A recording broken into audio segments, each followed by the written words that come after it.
এই যে মাছ পাওয়া শুরু হয়ে গেছে।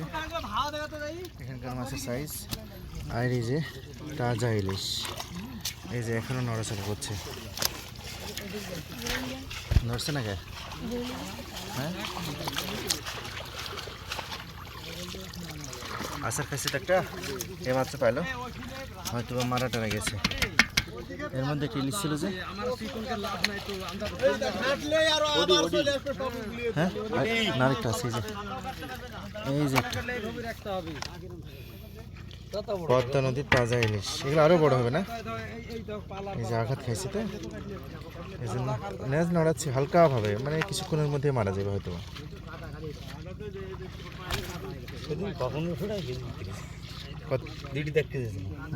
এটা তো হাফ কেজি হবে। এখন নদীর ইলিশ সচরাচর দেখা যায় না, কিন্তু এখানে পাওয়া গেল, ভাগ্য ভালো এদের।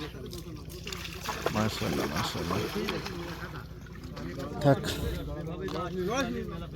এই যে ঘাইরি মাছ, প্রচুর কাটা, এই কাটা প্রচুর বিষ, কাটা মারলে শেষ জীবন।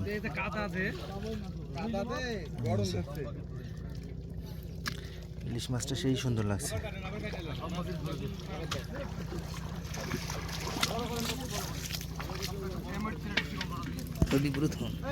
ওই ফুটছে ফেলি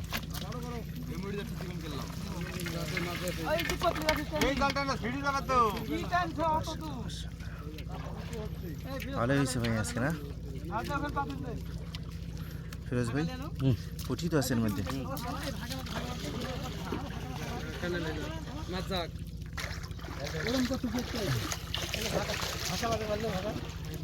এই যে কাদার মধ্যে মাছ ভেসে গেছে।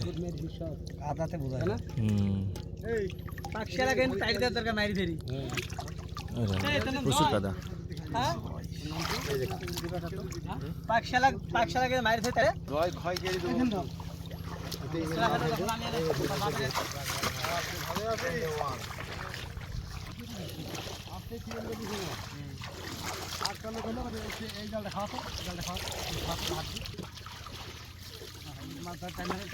এটাকে বলে মাছের গাব দিয়া, মানে মাছগুলোকে আলাদা করা হচ্ছে, চকচকে করা হচ্ছে।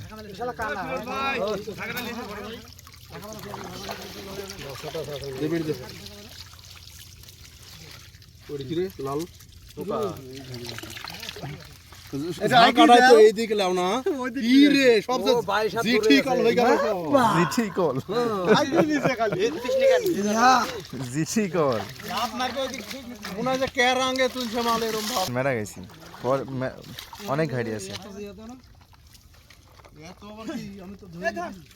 আবার কাটতে হবে, ওই মেলা মাছ আসছে, ও বাসি সরবে না, শালার বেটা শালা কাটা মারার সময় মাছ আসছে।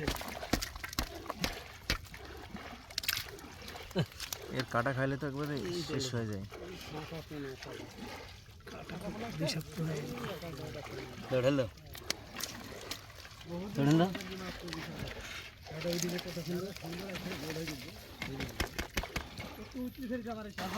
এই হলো অবস্থা।